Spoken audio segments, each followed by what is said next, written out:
8 nations across West Africa are in complete danger. According to the UN, 18 million people face food shortage and 3 million children are on the brink of starvation. Mothers, such as Mariama, are in complete danger. Their 3 children don't have nothing to eat, so she has to give them leaves. This is all they have.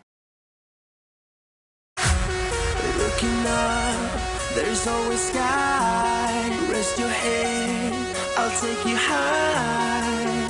We won't fade into darkness. Won't let you fade into darkness. Why worry now? You'll be safe. Hold my hand, just in case. And we won't fade into darkness. Fade into darkness. No, we won't fade into darkness. Fade into darkness.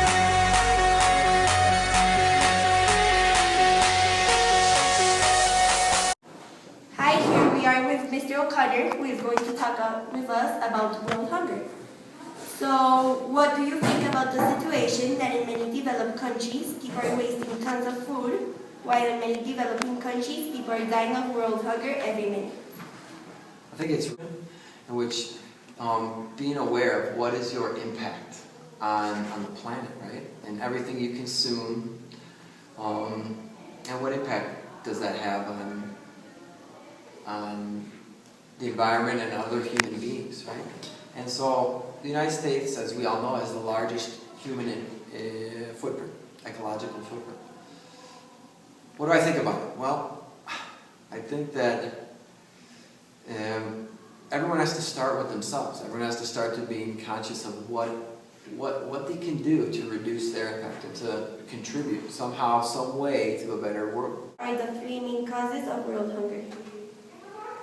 World hunger, distribution, number 1, right? It's our economic system. Food is a commodity. Number 2, crops, right? That whole colonial idea, we grow things to sell, and we don't grow things to eat. Using our farmland to grow things that aren't for people's food. Right? We're growing corn to feed all the cows and the pigs in the United States. We're growing sugar and coffee in Colombia. We're growing flowers here. We're growing... So, I mean, a lot of our good lands are being used. So, distribution, what we're growing, and maybe even climate change, right, is really affecting certain regions that aren't able to grow food. Does the world produce enough food to feed everyone? Absolutely.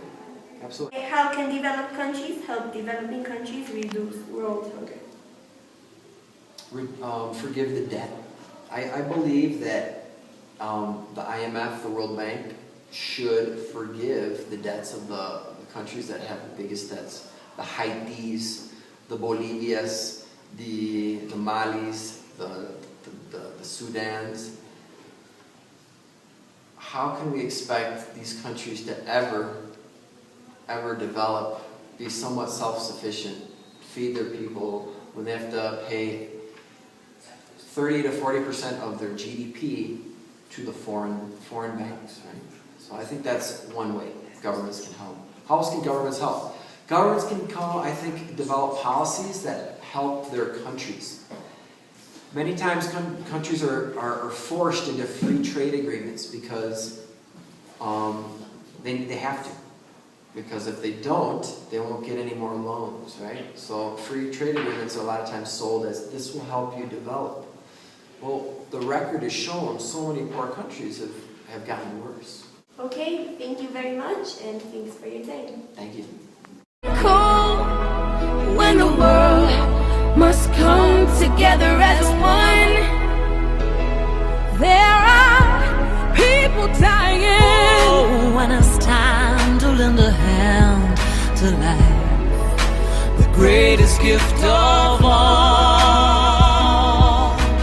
We can't go on pretending day by day that someone somehow will soon make a change.